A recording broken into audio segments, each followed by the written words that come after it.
going on? It's this, bringing it straight from my heart for me to you, because that's what I do, your daily source of your favorite new game, Titanfall. Yes.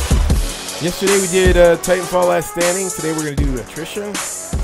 Here I'm rocking that, I think it's the assault rifle with the silencer. That's pretty much, it's pretty easy standard, pretty much standard, easy stuff. You know, one thing when you play Attrition, you'll notice that the enemy has red flames coming from its jetpack. So if you get confused as to your teammates or who you're fighting against, that's basically who you want to look for.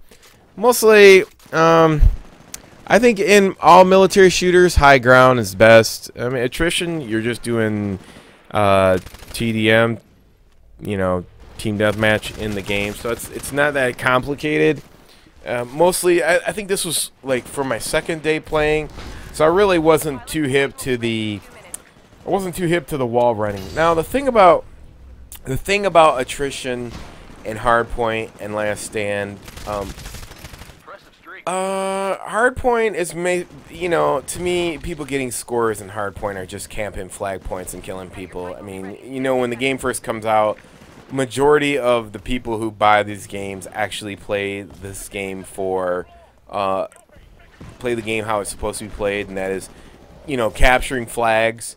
But unfortunately, you know, YouTube and money gets in the way, and then you just have these people who, you know, kill horror and objective-based games and claim that they're the best player that ever played Titanfall, when all in fact we all know that the main fucking thing here is that you're just jacking people going to the flag. So I don't really bother. I don't constitute looking at Hardpoint gameplays when this game first comes out, because it's, you know, the people that are posting these high scores are YouTube people taking advantage of people who are actually playing the objective in this game. So I really, it's no concern to me that I would want to watch any Hardpoint games in the beginning. If I'm going to watch any games in the beginning, it would be Attrition or Last Stand.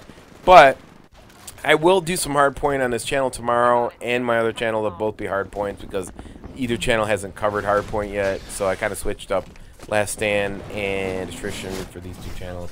Should have mixed it up, but that's okay. 2 Hardpoints tomorrow, that's fine.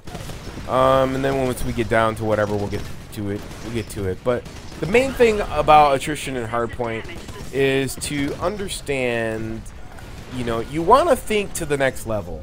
You don't want to be thinking like these guys who are playing now. The majority of people who play this game play it like it's Call of Duty, you know, a flat surface. If you run around, you feel like you're a stick in the mud.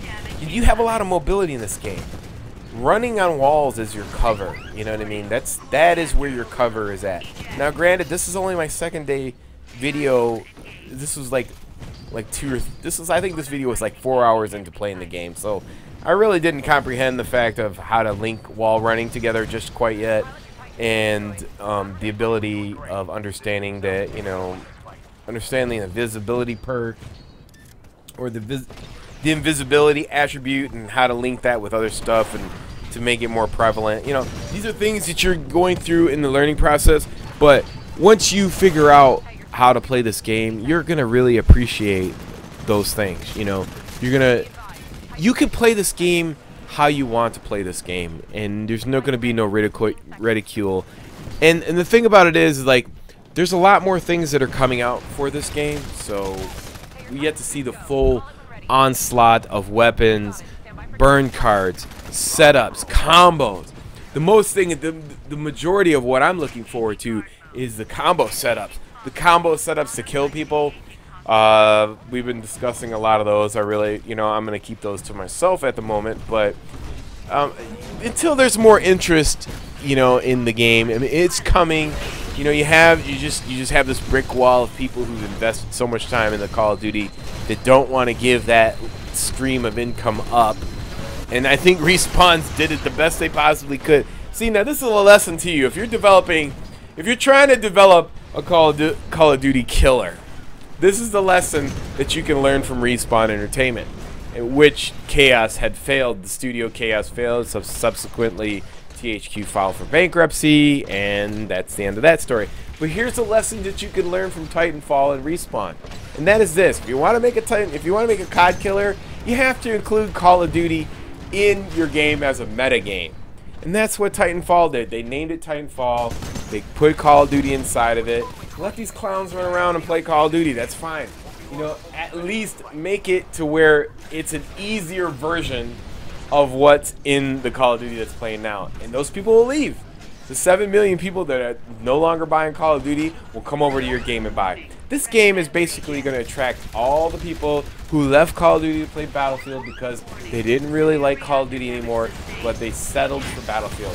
They settled for the now girlfriend, and they're going to do the same thing. When this game comes out, you're gonna grab people from Battlefield who left Call of Duty. You're gonna grab people from Call of Duty who are tired of Call of Duty. You're gonna grab people from CS:GO. You're gonna grab people from, you know, Mech Warriors. You're grabbing everybody that has anything to do with first-person shooters, and they're gonna at least try this game.